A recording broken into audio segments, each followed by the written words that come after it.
నా పేరు అంశాబాయ్ అమ్మ. అంశాబాయ్ అమ్మ. మేము 3 తరాల సంది ఉంటున్నాం. మా అత్త మామ ఆడికించి అక్కడ దాకా ఉంటున్నాం. మేము ఉండి సంసారాలు చేసి మా పిల్లలు మా తాన్ని మొత్తం అందరు పోయిండ్రు. నా భర్త కూడా పోయిండు, నా కొడుకు కూడా చచ్చిపోయిండు. మాకు ఎవరు లేరు, ఆడపిల్లలు పెట్టుకొని ఉంటున్నా నా ఇంట్లో. మేము ఎక్కడ రోడ్డు మీద పడతామమ్మా? మా ఇంట్లో తీసేస్తా చెప్పు. మేము ఎక్కడ ఇది చేసుకుంటాము? మేము ఎక్కడ పోవాలో చెప్పు. మేము ఇంట్లో బంగ్లాలో పని చేసుకుంటే బతుకుతాం. మేము ఎక్కడ పోయి బతుకుతాము? ఎక్కడ చిన్న చిన్న పిల్లలు ఉన్నారమ్మా. మా ఇల్లు తీసేస్తా సార్కి ఏమన్నా న్యాయం అవుతుందా?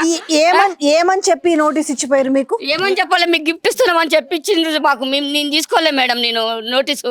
వాళ్ళ మాకు ఇట్లా తీసేస్తే మాకు వారం సంది తిన్నకూడు పెయి పడతలేదు మేడం. మాకు ఇది పద్ధతి అవుతుందా? సార్కు న్యాయం అవుతుందా? ఇది అన్నాలం కదా, ఇది చాలా ఇది కదా. రోజులైంది? వారం రోజులైందా మీకు చెప్పి? వారం అయింది. ఏమని చెప్పిపోయిండ్రు? గిఫ్ట్ ఇస్తున్నామని. మీకు గిఫ్ట్ ఇస్తున్నామని అంటే మాకు గిఫ్ట్ ఇస్తా. మా ఇండ్లు మాకే కావాలి మేడం. మాకు అంతా మాకు ఇదే గిఫ్ట్ ఇస్తుండ్రు. ఇండ్లు కూలగొట్టే గిఫ్ట్ ఇస్తుండ్రు. మాకేమొద్దు. మా ఇండ్లు మాకు కావాలి.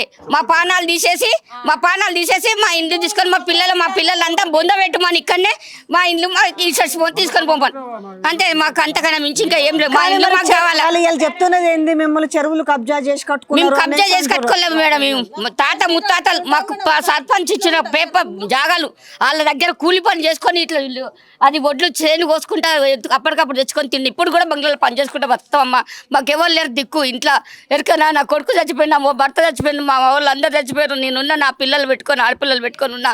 నా పరిస్థితి ఏం కావాలా? నాకు ఇన్ని 6 గ్యారెంటీలు 2000 పింఛన్ వస్తుంది. అంతకన్నా మించి ఇంకా ఏం వస్తలేదు మేడం. మరి ఇప్పుడు మీరు ఏం చెప్పదలుచుకున్నారు? రాష్ట్ర ముఖ్యమంత్రికి రేవంత్ రెడ్డికి ఏం చెప్పాలని? రేవంత్ రెడ్డికి మా ఇండ్లు తీయొద్దు, మమ్మల్ని చంపి మమ్మల్ని ఇండ్లు తీసేయమను అంతే. మా జాగా మాకు కావాలి, మా ఇండ్లు మాకు కావాలా మేడం. అంతేకన్నా మించి ఇంకా మీకు ఏడన్నా డబల్ బెడ్రూమ్ ఇస్తామని మేము పెట్టుకోలేదు. మాకొద్దు. మేము పెట్టుకున్నా కూడా మాకు రాలేదు. మాకు డబల్ బెడ్రూమ్ వద్దు. మాకు ఉన్న జాగానే చాలు మేడం. మాకు ఉన్నంతనే చాలు. నాకు అంతకన్నా మించి ఇంకా ఏ వద్దు మేడం. మాకు చాలా కష్టంగా ఉంది మేడం. మీ బాధ మా బాధ ఉంటది. మీ బాధ అర్థమైంది. మీరేం బంగ్లాలు ఉన్నోళ్ళు కాదు. బిడ్డలు బతికిపిస్తున్నా మేడం. మమ్మల్ని ఎక్కడ వద్దాం మేడం చెప్పు. మా ఇంట్లో ఇప్పుడు అచానక్గా తీసేస్తుంటే చిన్న చిన్న పిల్లలు ఉన్నారు, పిల్లలు ఉన్నారు. బిడ్డలకు భర్తలు లేరు మేడం. నా బిడ్డలకు కూడా ఎక్కడ బతుకుతాం చెప్పు. మేము మా పరిస్థితి ఎవరికి చెప్పుకోవాలి మేడం? మేము మా ఇంట్లో అచానక్గా తీసేస్తుంటే ఉన్నది గంట జాగుంది మాకు చెప్పు మేడం. నువ్వే సో ఒక నిమిషం అమ్మా. హైడ్రా కమిషనర్ రంగనాథ్ గారికి ఒకటే విన్నపం అండి. మీరు చెప్తుంది ఏంది? పలు మీడియా సంస్థలతో మీరు మాట్లాడుతూ మీరు ఏం చెప్పారు? మేము ఏదైనా కూడా పెద్ద పెద్ద వాటిలో కూలుస్తాం తప్ప ఎప్పటి నుంచో ఏర్పరచుకున్న నివాసాల జోలికైతే మేము పోము అనేది.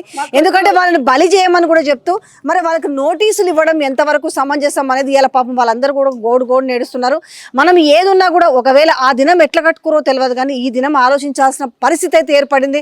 వాళ్ళ ప్రాణాలు ఎంత, వాళ్ళ జీవితం ఎంత, ఒక జీవిత కష్టకాలంలో కూలో నాల్లో చేసుకొని ఇలా చూస్తే ఆ ఇంట్లో పరిస్థితి చూస్తే కూడా చూడొచ్చు. అందరూ ఆ చిన్న చిన్న ఇండ్లు ఇవేమో 40 గజాలు 50 గజాలని ఈ రోజు వాటిని ఇది చేస్తున్నామంటే మిగతా అందరినీ కూల్చిన తర్వాత మరి వీళ్ళ గురించి తర్వాత ఆలోచన చేయొచ్చు.